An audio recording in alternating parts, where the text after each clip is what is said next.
She filed a restraining order claiming I was emotionally abusive for questioning her spending. I didn't contest it, just closed all the cards and canceled the lease I was guaranteeing.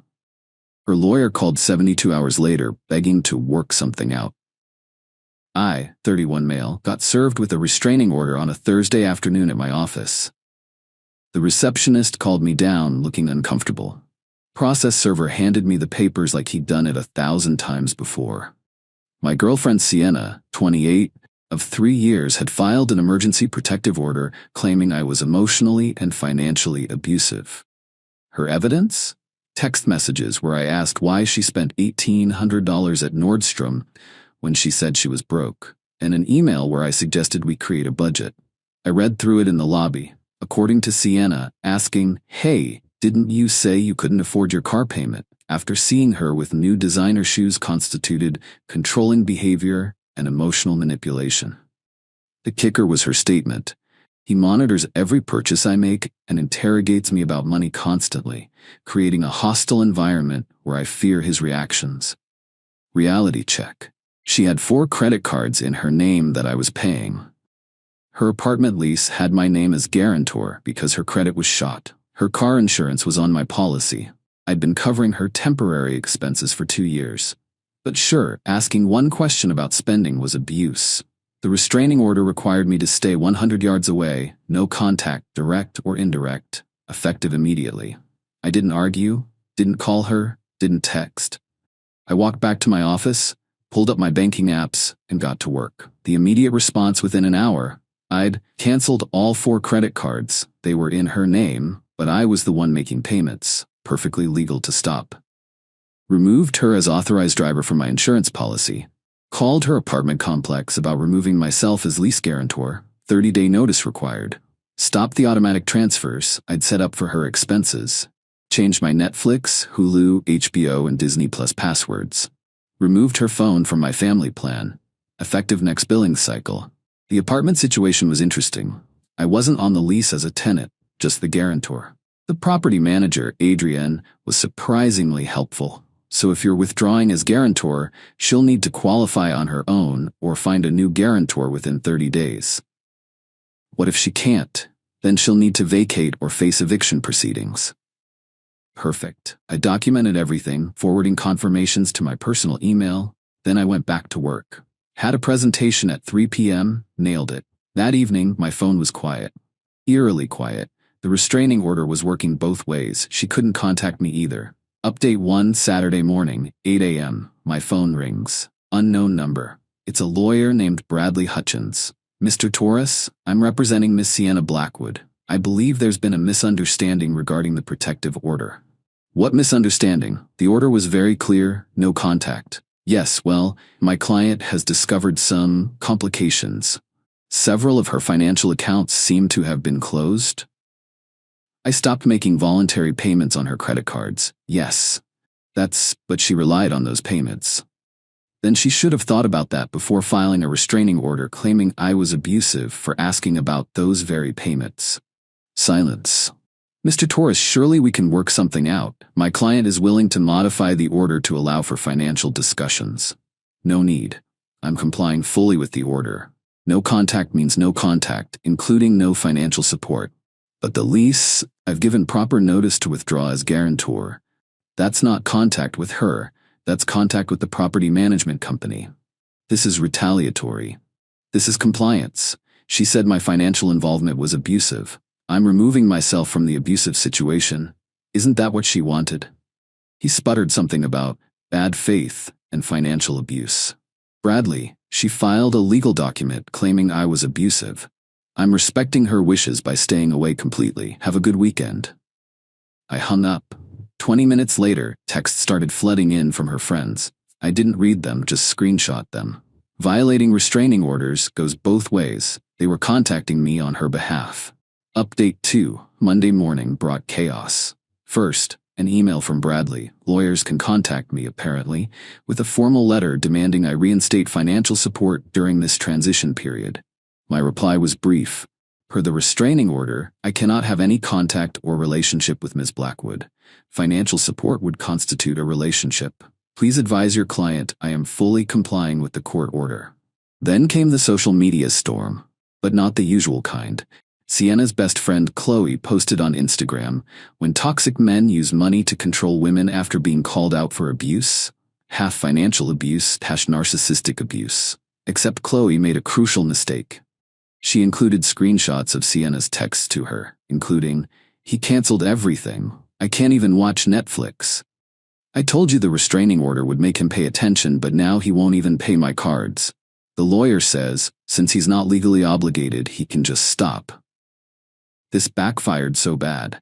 Someone sent me the screenshots. I forwarded them to my lawyer, hired him Saturday afternoon. But the real entertainment came Tuesday evening. Adrian from the apartment complex called. "Mr. Torres, I'm required to inform you that Miss Blackwood has not provided alternative qualification or a new guarantor. She has 23 days remaining. Understood. Please confirm my guarantee ends as scheduled." It will, but she came in today, with her mother. There was an incident. Oh. Her mother, Mrs. Blackwood, attempted to forge your signature on a guarantee renewal form. I sat up straight. "Excuse me? We have cameras, and your signature on file. It was obviously forged. We've referred the matter to our legal department and local authorities." Holy crap. Update 3. Sienna's mother, Lois, tried to contact me through my LinkedIn professional networking site not covered by restraining order, apparently. Her message, "Evan, this is ridiculous. You and Sienna had a small disagreement and now you're destroying her life. Be a man and fix this." I didn't respond, just screenshot it. My lawyer, Harrison, different Harrison from my last story for anyone keeping track, was having a field day. She filed a false restraining order. We can prove that from her own texts. Her mother attempted forgery. They're harassing you through third parties. We could countersue. Let's wait. I want to see how this plays out. Wednesday brought more escalation. Sienna's car got repossessed. Not my doing. Turns out she hadn't made a payment in 4 months. She'd been using the money I gave her for the car payment on other things. Without my weekly transfers, she couldn't even make a partial payment to stop the repo. Qley posted about this too. Now he's taking her car. This is abuse. Someone in the comments pointed out, wait, if he's taking her car, doesn't that mean he was paying for it? How is stopping paying for someone else's car abuse? Qley deleted the post. Thursday, Sienna's credit cards started declining. She'd maxed them out in 3 days of panic shopping, thinking I'd cave and pay them off like always. Bradley called again. "Mr. Torres, my client is prepared to drop the restraining order." "I don't consent to that." "What? The restraining order is for her protection, right? I don't want to make her feel unsafe. It should remain in place." "But you can agree to mutual dissolution." "No, I'm good. I've adjusted my life to comply with the order. No reason to change now." "She's going to be evicted." "That's unfortunate, but I can't be involved in her housing situation. That would violate the order." He hung up on me. Update 4. The forgery charge was official. Lois Blackwood was arrested at her yoga class. According to the police report, public record, she'd tried to forge my signature on multiple documents, not just the lease guarantee. She'd also attempted to add herself to my car insurance policy as Sienna's guardian. Sienna is 28, and tried to open a credit card in my name. That last one upgraded the charges from forgery to identity theft. Sienna, of course, claimed she had no knowledge of her mother's actions. But text messages between them, subpoenaed by the police, showed otherwise. "Mom, just sign it. He won't know. His signature is easy. I've seen it 100 times. If you do the insurance thing, I can get my car back." Bradley withdrew as her lawyer. Apparently, being party to identity theft discussions was an ethics violation he couldn't ignore. Her new lawyer, some ambulance chaser named Rick, sent a demand letter for emergency support citing dire circumstances. Harrison responded beautifully. "Our client notes that requesting financial support from someone Ms. Blackwood claims is abusive would put her in danger. We cannot in good conscience facilitate such a dangerous situation." Meanwhile, I was living my best life. Started taking cooking classes with the money I wasn't spending on Sienna. Posted a few photos on Instagram, nothing petty, just me making pasta from scratch. Sienna's friend Daria messaged me, "You're really gonna let her be homeless over a stupid fight?" I replied, I'm respecting her need for protection from my alleged abuse. Would you prefer I violate a restraining order? She blocked me. Update 5. Things got weird. And by weird, I mean hilarious. Sienna started a GoFundMe. Help a DV survivor escape financial abuse. Her story was compelling. Evil ex-boyfriend cut her off financially after she stood up to his abuse. She needed money for a new apartment, car, basic necessities. She raised $73 in 3 days. Then someone, not me, posted her Instagram history in the comments. Designer bags, expensive dinners, trips to wine country, all posted in the past year with captions like, "Blessed to have a man who spoils me, and when he surprises you with YSL." The GoFundMe got taken down for fraud. But the best part was when her dad reached out. Frederick Blackwood, divorced from Lois for 10 years, hadn't talked to me before. "Evan, this is Fred, Sienna's father. I heard about the situation." "Mr. Blackwood, I can't discuss. I'm not calling about that. I'm calling to apologize. I know what my daughter is like. I went through this with her mother. The restraining order, the false accusations, the financial manipulation. It's like watching a rerun." Turns out Lois had pulled the same stunt on Fred during their divorce. False abuse claims, tried to get him arrested, forged his signature on loans. "I just wanted you to know you're doing the right thing. Don't cave. They'll escalate until they realize you won't break, then they'll move on to the next target." He was right about the escalation. Update 6. Eviction day was approaching. Sienna was desperate. She did something I didn't expect. She called my mother. My mom, Rosa, is a saint. Also, she takes no crap from anyone. According to my mom, the conversation went, "Sienna, Mrs. Torres, Evan won't even talk to me. Because you have a restraining order against him." That was a misunderstanding. "Mom, you filed legal documents saying my son was abusive." "I didn't mean it." "Then you committed perjury?" No, he was being controlling. "By paying all your bills?" "Sienna, he questioned my spending." "Of his money?" Sienna hung up. My mom called me afterward, laughing. "That girl is something else. You dodged a bullet, Mijo." But Sienna wasn't done. Day 24, she showed up at my office. Security stopped her at the door. I'd informed them about the restraining order. She made a scene, started crying about how I was destroying her life and she just wanted to talk. Security called the police. She got arrested for violating the restraining order. The same restraining order she'd filed against me, that she was now violating. You can't make this stuff up. Sienna spent a night in jail. Lois bailed her out and immediately called a press conference. I'm not kidding. A press conference. Outside the courthouse.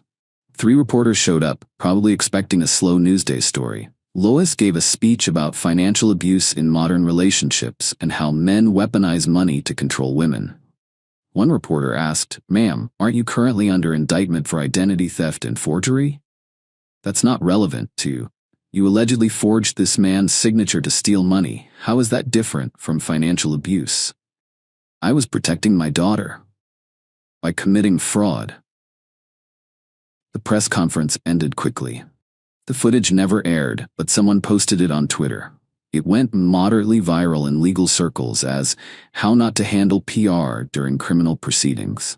Meanwhile, Adrienne called with an update. Miss Blackwood has been formally evicted as of this morning. She has 48 hours to vacate. Did she find alternative housing? She applied for several places. All rejected her after running credit and background checks. The recent arrest didn't help. I felt a tiny twinge of sympathy. Then I remembered the restraining order accusation, and it passed. Final update. The conclusion was almost anticlimactic. Sienna moved back with Lois, who was out on bail. Their apartment was a 1-bedroom in a sketchy part of town, quite a downgrade from Sienna's luxury apartment I'd been guaranteeing. The restraining order was still in effect. Sienna tried to have it dismissed, but the judge noted her violation of it and decided it should remain for both parties' protection. Rick, her new lawyer, made one last attempt. "Mr. Torres, Ms. Blackwood is prepared to sign a document stating the abuse allegations were exaggerated if you provide 6 months of financial assistance for rehabilitation." Rehabilitation from what? Financial adjustment disorder. You just made that up. She's suffering from consequences. This is cruel. This is accountability. He gave up after that. I ran into Qley at Whole Foods. She tried to duck into the cereal aisle, but we made eye contact.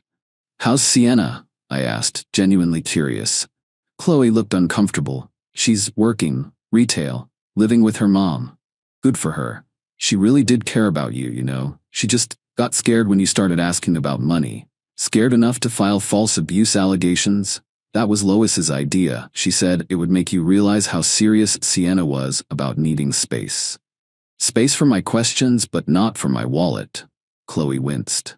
"Yeah, it sounds bad when you put it like that. How else would you put it?" She didn't have an answer. Later I learned through the grapevine. Lois pled guilty to forgery, got probation, and community service. Sienna's credit score dropped to 420. She was working at a department store, living with Lois. She'd started dating a new guy who she was already asking to help with expenses. The restraining order was still active, expires in 9 more months. Frederick reached out one more time. "Heard you held your ground. Good man. She's already working on the next guy. Gary's something. Poor bastard has no idea what's coming." As for me, I took the money I'd been spending on Sienna, roughly $3,500 a month, and increased my 401k contributions, started a legitimate investment portfolio, took that cooking class series, bought a really nice espresso machine, still had money left over. The restraining order remains my favorite ironic souvenir. She filed it to manipulate me into submission. Instead, it gave me the perfect excuse to cut her off completely. No guilt, no arguments, no gradual process, just instant, court-ordered disconnection. Her own weapon became my freedom. To anyone in a similar situation, when someone shows you who they are, especially through legal documents, believe them. Don't try to save them from consequences. Don't feel guilty about protecting yourself. And if someone ever threatens you with a restraining order to control you, call their bluff. Comply fully, completely, absolutely. They wanted distance?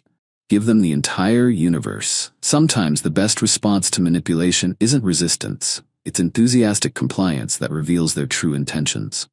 Sienna wanted me gone, but my money to stay.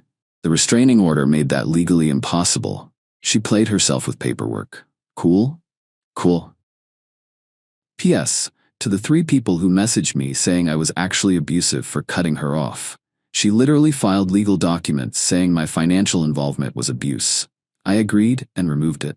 If that's abuse, then I'm confused about what she actually wanted. P.P.S. Yes, this is all legal. No, stopping voluntary payments isn't violating any law.